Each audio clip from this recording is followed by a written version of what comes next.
Thank you all for coming and blessing and covering this press conference. Greetings from all Manipal Hospital, Bangalore. At the outset, I would like to place our gratitude and faith, gratitude towards all the patients who are coming from West Bengal to our institution. In our institute, probably in gastroenterology department, we normally have in our OPD services around 30 to 40% of our patients are from West Bengal. This number has been progressively increasing over the years, and probably this is a testimony जो अच्छा काम हम कर रही है उसके लिए सबूत है कि और ज़्यादा पेशेंट्स वेस्ट बंगाल से बैंगलोर तक पहुँचते हैं। ये जो हम या समटाइम्स वी वंडर वो जो क्यों इतना दूर तक वो हम हमारे पास आ रही है, इसलिए जब ऐसा एक मौका मिला हम सोचा था कि इधर आके आपसे थैंक्स बोलना बहुत हमारा कर्तव्य जैसा है। हमारा अभी जो मेडिकल साइंसेस बहुत एडवांस हुआ है एंड मोस्ट हॉस्पिटल्स में जो सब काम चल रही है, so how is it Manipal different from other hospitals जो हम जो सोचते हैं, तो उसमें ऐसा है कि हमारा डिपार्टमेंट, हमारा जो गैस्ट्रो डिपार्टमेंट जो है उसमें पूरा हम एक मल्टी डिसिप्लिनरी अप्रोच में बिलीव करती है। हमारा जो टीम है जो गैस्ट्रोएंट्रोलॉजिस्ट, गैस्ट्रो सर्जन्स और लिवर ट्रांसप्लांट सर्जन्स सब लोग एक साथ मिलके पेशेंट्स के भलाई के लिए काम कर रही है। हम we talk to each other very often. जो पेशेंट्स आ रही है वो हम पेशेंट्स को जो अच्छा लगती है वो करती है। पेशेंट्स डॉक्टर्स का पर्सनल ये नहीं मैटर करती है। हम आपस में डिस्कस करके जो पेशेंट्स को अभी मानो कि एंडोस्कोपी उसी के लिए अच्छा है तो एंडोस्कोपिक प्रोसीजर करती है, सर्जरी अच्छा है तो सर्जरी करती है। तो ऐसा पेशेंट्स का भलाई के लिए हम कर रही है। तो प्रॉब्ली दैट्स व्हाट डिफरेंशिएट हमारा जो मणिपाल हॉस्पिटल से बाकी हॉस्पिटल से डिफरेंशिएट होती है। तो हम हमारा एक्सपीरियंस 20 साल में जो मैं मणिपाल में काम कर रही हूँ और इतना साल काफ़ी लोगों को देखा है बंगाल से, तो ये फ्यू पॉइंट्स हम जो बताना चाहते हैं, क्योंकि जो कैसे हम ये जो एक्सपीरियंस बेहतर कर सकती है उसके लिए कुछ जो दो शब्द बताना चाहता हूँ। जो बंगाल से जो पेशेंट्स आ रही है वो मोस्टली जो कॉमनेस्ट प्रॉब्लम जो है एसिडिटी, गैस्ट्राइटिस, एक ऐसा सिम्टम्स करके वो हमारे पास आती है। लेकिन ये सिम्टम्स है ना बहुत एसिडिटी का नहीं हो सकते, तो कुछ और बीमारी के लिए भी हो सकती है, जैसे gastric ulcer, gastric pyloric ulcer, gastric cancer, gall bladder diseases, pancreatitis, ये सब चीज़ एसिडिटी जैसा सिम्टम्स देती है। तो लोग ये एसिडिटी समझ के मेडिसिन खाते रहती है और काफ़ी देर के बाद, महीनों के बाद जब मणिपाल या हॉस्पिटल पहुंचते हैं तब पता चलता है कि उनको दूसरा वाला बीमारी है। जब तक इतना देर के बाद आएगा तब बीमारी बहुत एडवांस हो सकती है या ज़्यादा कॉम्प्लिकेशन से हो सकती है, तो सब मीनिंगफुल ट्रीटमेंट देना भी बहुत मुश्किल है। तो ऐसे प्रेस कॉन्फ्रेंसेस और इस मीडिया में हम बताना चाहते हैं कि पेशेंट्स को जानना चाहिए कि किस सिम्टम्स के लिए जल्दी आना है और किस सिम्टम्स के लिए धीरे चल सकती है और मेडिसिन से चल सकती है। वो एकदम इम्पॉर्टेंट चीज़ है। जब भी पेशेंट्स को खाने के लिए दिक्कत होती है, ज़्यादा वॉमिटिंग, उल्टी आती है या जो मोशन में खून और ब्लड आती है, ये सब जैसा सिम्टम्स होती है तो इमीडिएटली तुरंत मेडिकल अटेंशन लेना बहुत ज़रूरी है।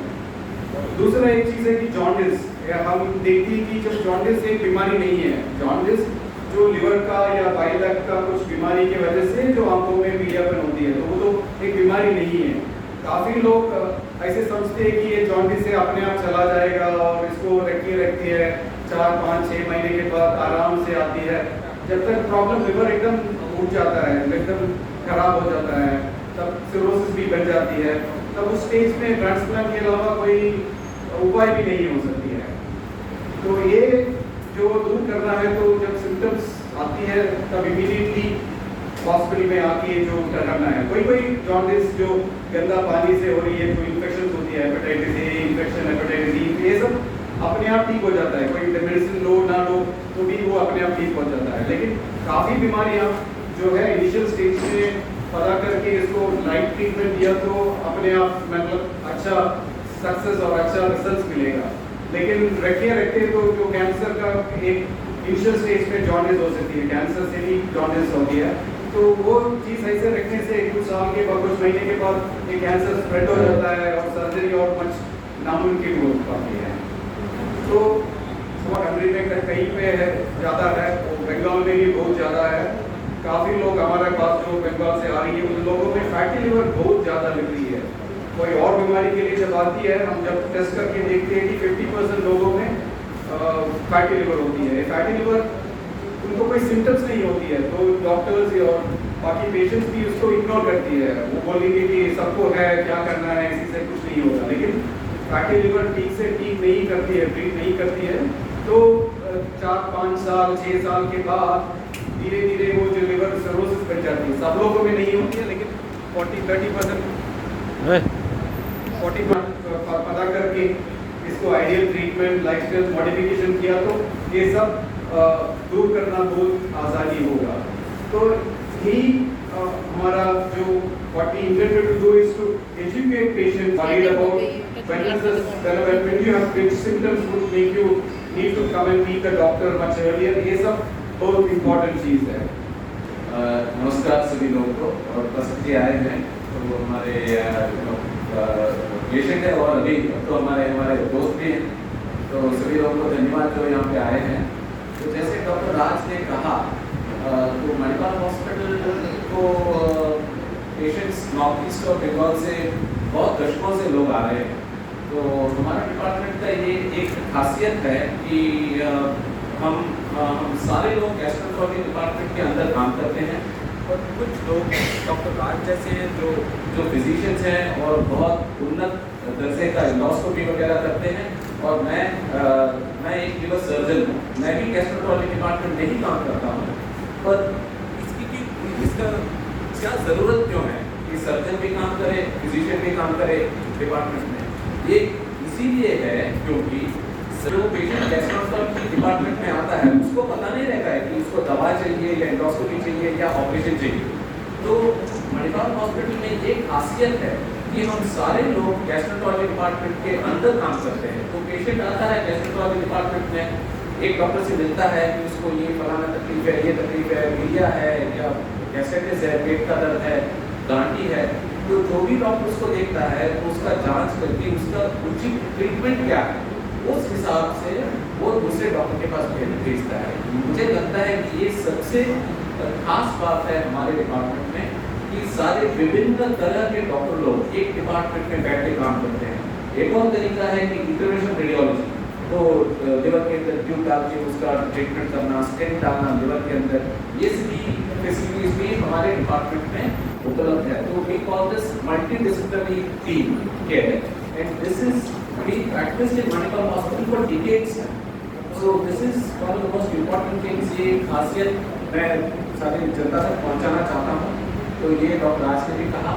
तो और दो बात मैं लिवर के थोड़े बीमारियों के बारे में बोलना चाहूँगा संक्षिप्त में। तो डॉक्टर राज ने कहा कि ये लाइफस्टाइल डिसीजेस बहुत कॉमन है, स्पेशली बंगाल में। तो non alcohol fatty liver disease जो बोलते हैं, फैट इन द लिवर, ये लिवर के अंदर फैट चर्बी जो बैठता है ये अल्कोहल की वजह से भी बैठता है, और जो लोग अल्कोहल नहीं पीते हैं या बहुत कम पीते हैं उनमें भी बैठता है। तो ये दोनों कारणों से बैठता है। अगर किसी को जेनेटिक प्रेडिस्पोजिशन है कि डायबिटीज जल्दी आ गया, तो अगर वो लोग थोड़ा सा भी दारू पी लें तो डायबिटीज 2 से 2 मिला के 4 नहीं होता है, 2 से 2 मिला के 22 हो जाता है, 22 हो जाता है। This is the problem. So it can become exponential. So this is something very important, I think, everybody from especially Bengal and North East, हमारे साउथ में भी है ये प्रॉब्लम, पर यहाँ के लोगों में हमने ये बहुत ज़्यादा देखा है। परसों अभी एक ट्रांसप्लांट करने जा रहे हैं, वो भी हमारे बंगाल के पेशेंट हैं। उन्होंने भी कहा मुझसे, डॉक्टर 40 साल के उम्र में वो कप्तान से मिलने आए, पेट में पानी भर गया था। उन्होंने पूछा हम लोगों को, कप्तान ने बोला कि देखो अभी इसका दवाई से ठीक नहीं होगा, ट्रांसप्लांट होना है। तो उसका ट्रांसप्लांट होने वाला है दिस वीक, मतलब 3 डेज में। तो मुझसे पूछे, डॉक्टर साहब मैंने तो ज़्यादा पिया नहीं है। हाँ, कभी कभार पिया है, और उनको डायबिटीज़ है, 10-15 साल से डायबिटीज़ है। तो ही हैज़ ए जेनेटिक प्रेडिस्पोजिशन। वो इतने मोटे भी नहीं है, मतलब टुकड़े करते हैं 50-60 किलो के हैं, पेट में पानी भर गया, पीलिया हो गया, लिवर सिरोसिस हो गया। उनके क्यों हुआ ये तकलीफ?